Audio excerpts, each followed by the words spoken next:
Indian troops, in their fresh act of state terrorism, martyred three Kashmiri youth in a fake encounter in the Shopian district.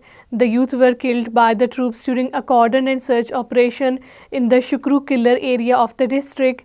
A senior Indian police officer, dubbing the youth as militant, claimed that they were trapped and killed in the exchange of the fire. All-party Hurriyat Conference has welcomed the resumption of the Pakistan-India talks and the mediation efforts by the United States on the Kashmir dispute. APHC spokesman Advocate Abdul Rashid Minhas, in a statement issued in Srinagar, thanked the United States for its mediation offer.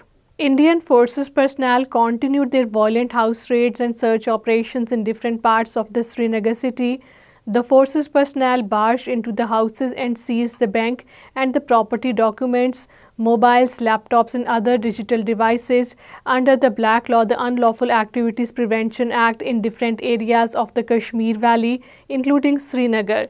During the house raid and the crackdowns, the troops terrorized the inmates and damaged the properties besides looting the gold and the money.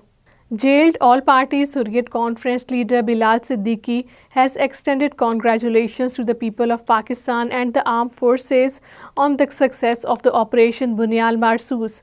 In a statement from jail, Bilal Siddiqui praised the Pakistan Army for its outstanding professionalism and strategic brilliance in effectively countering Indian aggression.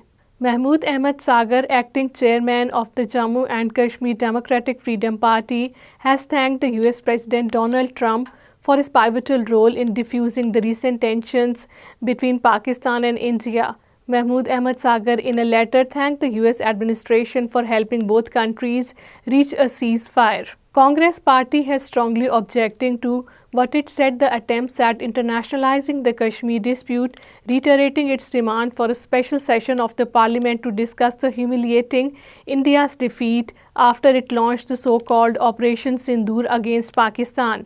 The party also demanded an all-party meeting with the Indian Prime Minister Narendra Modi in attendance.